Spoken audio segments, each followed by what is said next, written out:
Vulcan Video gave me the chance to meet Lance Hahn, the late, great, lamented punk rocker and,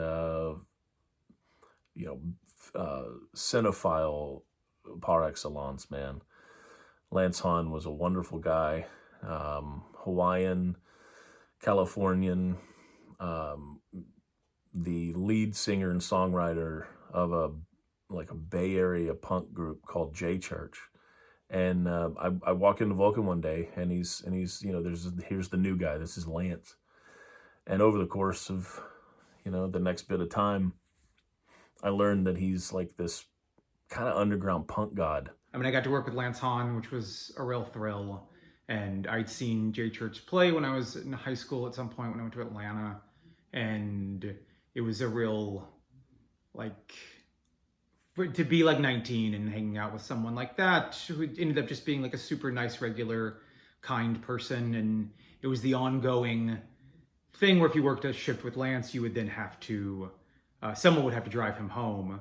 And so I think for some of us younger folk, that was the thing we would act like we didn't want to do, but desperately wanted to.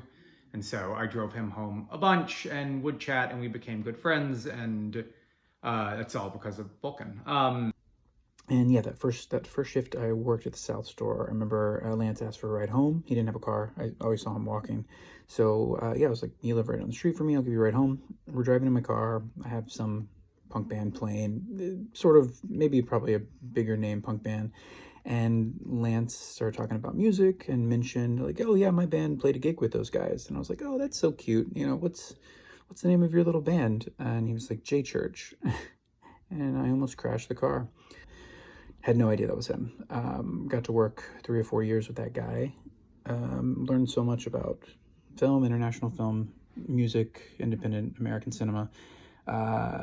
Just incredible guy. And I got to be really good friends with him. And, when he passed away, I think it was, sometime 2007, as I remember, somewhere in there. Maybe later. I don't remember, but I really miss Lance. And, again, without Vulcan Video, I wouldn't have met Lance Hahn.